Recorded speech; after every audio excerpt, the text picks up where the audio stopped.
करके सिंह पे सवार, लेके हाथों में भवानी तलवार, माता तेरा सच्चा दरबार। आए हैं हम इसी एक सच्चे कलाकार शिरीष सुभाषराव निमकर यांच्या घरी। आपल्यासमोर जिल्ह्यामध्ये जेव्हाही नवरात्र महोत्सव येतो तेव्हा हे नाव संपूर्ण जिल्ह्यामध्ये परिचित आहे की संपूर्ण गणेश दुर्गा उत्सव मंडळांच्या मूर्तिकारांना यांच्याकडून हा देवीच्या शस्त्र साठा, भुजाण, हातांमध्ये असलेले संपूर्ण शस्त्र अतिशय आपल्या नक्षीदार सुरेख कलात्मकतेने ते बनवतात। हा आपल्याला जो साठा दिसत आहे हा कुणी ईडीने किंवा पोलिसांनी जप्त केलेला साठा नसून तर माता दुर्गा भवानीच्या नवरात्र महोत्सवामध्ये संपूर्ण दुर्गा उत्सव मंडळांनी तसेच मूर्तिकारांनी ज्या ऑर्डर्स दिलेल्या असतात ते आपल्याला दिसत आहे। म्हणतात ना आमचे मित्र किशोर बडी म्हणतात की घडीभर बोलत बसलं पाहिजे, अरे घडीभर बोलत बसलं पाहिजे, गालात कुणीतरी हसलं पाहिजे, असं काहीतरी आपल्यात असलं पाहिजे, असं काहीतरी आपल्यात असलं पाहिजे। असंच विविध बहुरंगी कलांनी निपुण असलेले आमचे मित्र शिरीषजी निमकर हे आपल्यासमोर या नवरात्र उत्सवामध्ये कशा पद्धतीने ह्या शस्त्र देवीचे बनवतात त्याविषयी थोडक्यात माहिती आपण त्यांच्याकडून जाणून घेऊया।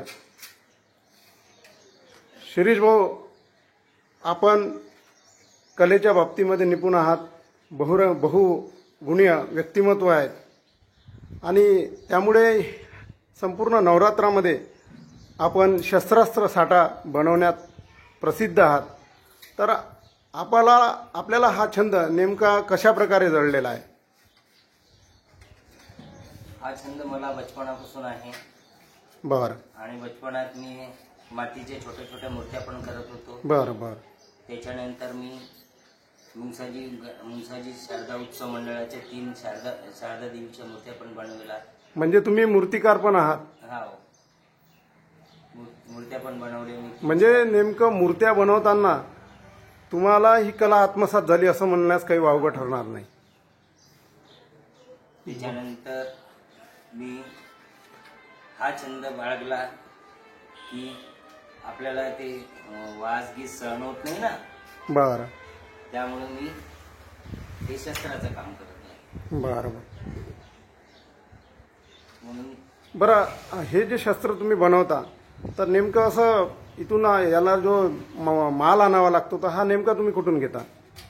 हा पत्रा अमरावती नागपूरहून आणावा लागते। बरं। हा गॅलोनाइज ॲल्युमिनियम मधून येत्या पत्रा, हा काही टप्पर नाही आहे। बरं। अशी म्हणजे बनवताना वगैरे असं तुम्हाला असं लागण्याची भीती वगैरे वाटत नाही का? लागण्याची भीती तर असतेच। बरं। परंतु ते कसं नेहमी 16-17 वर्षापासून मी करत आहे ना, हां। प्रॅक्टिस झालेली आहे। बरं। त्यामुळं आणि विशेष म्हणजे मला प्रॅक्टिस झालेली आहे याची। बरं। आमच्या शार्प स्टडी मास्टर या यूट्यूब चॅनलच्या प्रेक्षकांसाठी तुम्ही हे बाकी आणखीन जे शस्त्र आहेत जसं त्रिशूल आहे ते थोडंसं दाखवा ना, की नेमकं त्रिशूल आहे, कट्यार दिसत आहे, तलवार, म्हणजे विविध प्रकारचे त्रिशूल आहेत समजा। हा, विविध प्रकारचे। म्हणजे आता तुम्ही एवढ्याला ऑर्डर घेतात तर नेमकं अशी चुकाची भीती वाटत नाही का की हा त्रिशूल त्या देवीच्या हातामध्ये अगदी परफेक्ट शोभेल, बसेल असं? ते कसं देवीच्या साईज पाहूनच आपण बनवल्या जाते ना। बरं। म्हणजे तुम्ही साईजवर आहे माझ्या? हो का? म्हणजे पहिले देवी किती फुटायची आहे असं मोजून त्यानंतर तुम्ही त्या प्रकारचे हे शस्त्र लहान मोठे हो का? सर्वच आहे माझे। विविध प्रकारचे सुदर्शन चक्र हे पण छोट्या छोट्या प्रकारचे दिसत आहे।